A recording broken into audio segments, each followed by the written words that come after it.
Hello, students. Today is Monday, November 16th, 2020. This is Ms. Phillips bringing you your read aloud for the day. This week, we will be focusing on persuasive text during writing. We are going to be learning how to write persuasive text and the techniques that a writer uses to persuade others. We are going to be reading The Elephant Keeper, Caring for Orphaned Elephants in Zambia by Margaret Roos and illustrated by Pedro Cobo. This is an example of a persuasive text. In this case, the author wrote a fictional text, but also included persuasion within the fictional text and also persuasion within some articles that he placed along in the story. Follow along as I read. You could also print a copy for yourself, a hard copy, that is linked as a student text within the Google Classroom and also within the framework for the day.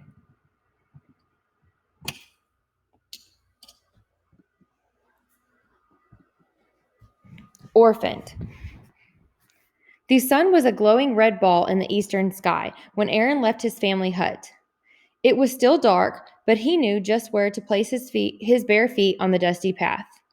He walked the 6 kilometers between his village and the Lion's Lodge twice a day. He'd started working at the lodge just a few months ago. It had been his father's job until he got sick. Then the manager, knowing the family needed the income, offered the job to Aaron. He wasn't nearly as strong as his father had been before his illness, but Aaron worked hard. He carried bundles of reeds and learned to thatch roofs. He hauled lumber, handed nails to the carpenter, and sharpened the axe. He fetched the water from the well for the workers and did other jobs, such as burning debris and raking leaves. As Aaron approached the gate, he was startled by a strange noise. Must be an animal, he thought, but he could tell right away that this wasn't just a hippo in the nearby Zambezi River. Aaron dashed through the lane of the palm trees, rounded the corner, and stopped dead in his tracks. He couldn't believe his eyes. A small elephant was flailing around in the lodge's swimming pool. The elephant held its trunk in the air to avoid drowning and kicked wildly, ears flapping like sails on a boat that had sprung a leak.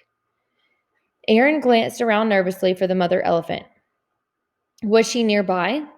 Fear knotted in the pit of his stomach. Elephants often roamed near his village and trampled everything in their path.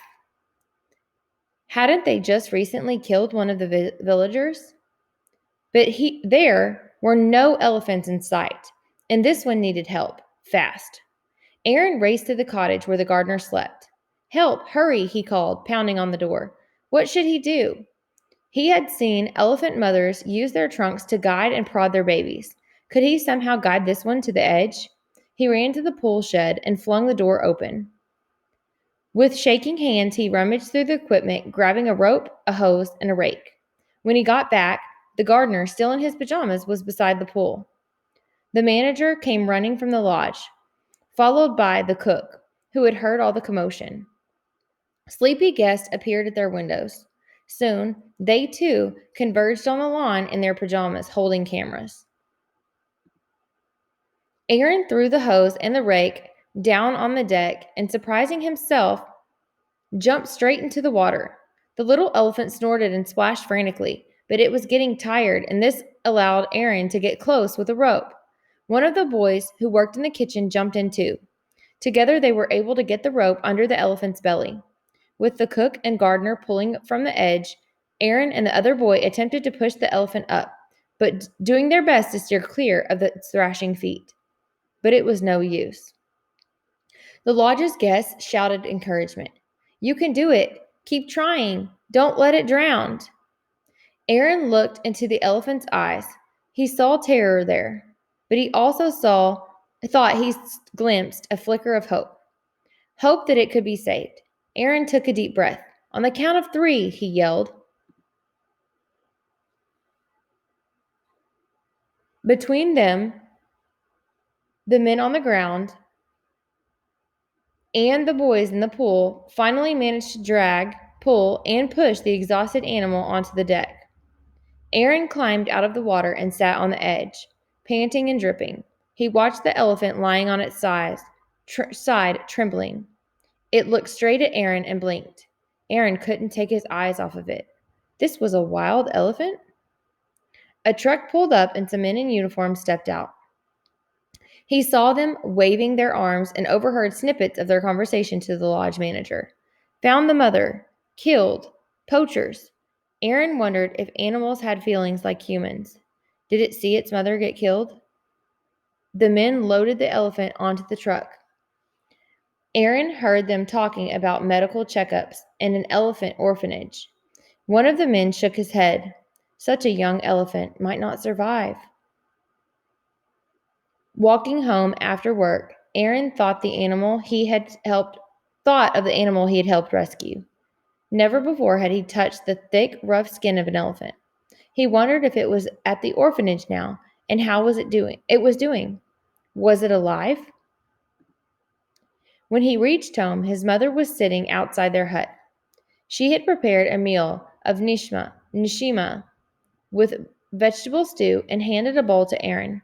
The story of the elephant had already reached the village. Aaron, a neighbor called, "Did you think we needed more of those thieving giants trampling our crops?" Aaron's cheeks burned. He hung his head and picked at his food.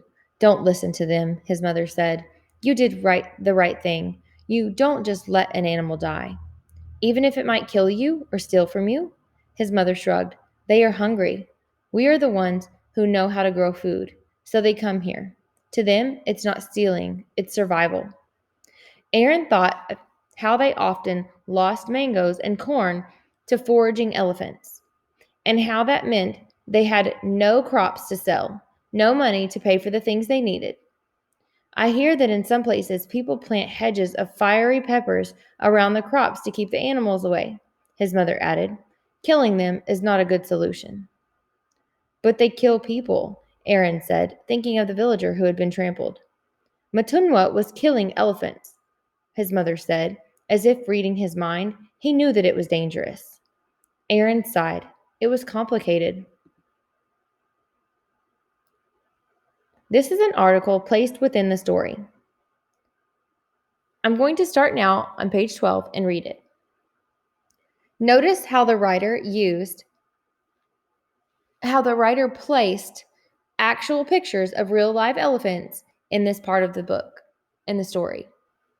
He also used real facts to back up his information and what he's writing about. How big is an elephant? At birth, a healthy baby elephants weigh 60 to 90 kilograms, which is 130 to 200 pounds, and stand about 1 meter or 3 feet tall. When fully grown, they can weigh 2,268 to 6,350 kilograms. That's 5,000 to 14,000 pounds. And be 4 meters or 13 feet tall. This makes an elephant about as big and heavy as a helicopter. Adult elephants will eat some 200 to 300 kilograms or 400 to 660 pounds of grasses, twigs, barks, and leaves each day and drink more than 160 liters or 42 gallons of water. Milk dependency. In the wild, elephant babies are fully dependent on their mother's milk for the first 2 years and continue to nurse up to 5 years, sometimes longer. Without the essential nutrients of the mother's milk, orphaned elephants can be in deep trouble. At an orphanage, elephants under the age of 3 are bottle-fed a special nutrient-rich formula every 3 hours around the clock. After that, weaning begins. The frequency of bottle feedings and the concentration of the formula are gradually reduced until the elephants can live on an adult diet. Elephants in danger. Illegal hunting called poaching, habitat destruction, and the other human-elephant conflicts have caused a rapid decline in elephant populations. There is a real danger that the species could become extinct within the next 50 years. Thousands of elephants are killed every year for their ivory tusks, often leaving orphaned babies behind. Tusks are extra long teeth and are very useful tools to elephants, used to peel bark from trees and to dig for food or water to drink. They are also powerful weapons against enemies. Some people buy the ivory, even though it's illegal, and use it to make objects such as jewelry and ornaments. A friendship begins. As Aaron walked to the lodge the next morning, he worried, would he lose his job for jumping in the pool and making a spectacle of himself in front of the guests? If he lost his job, how would he manage to help his family? As soon as he reported for work, he was told to go and see the lodge manager. His heart sank. Today, I'm going to stop right here on page 14, and tomorrow, join me again as I read on from page 15. We will continue the story and see how a writer uses persuasion techniques within a story to persuade readers. Have a great day.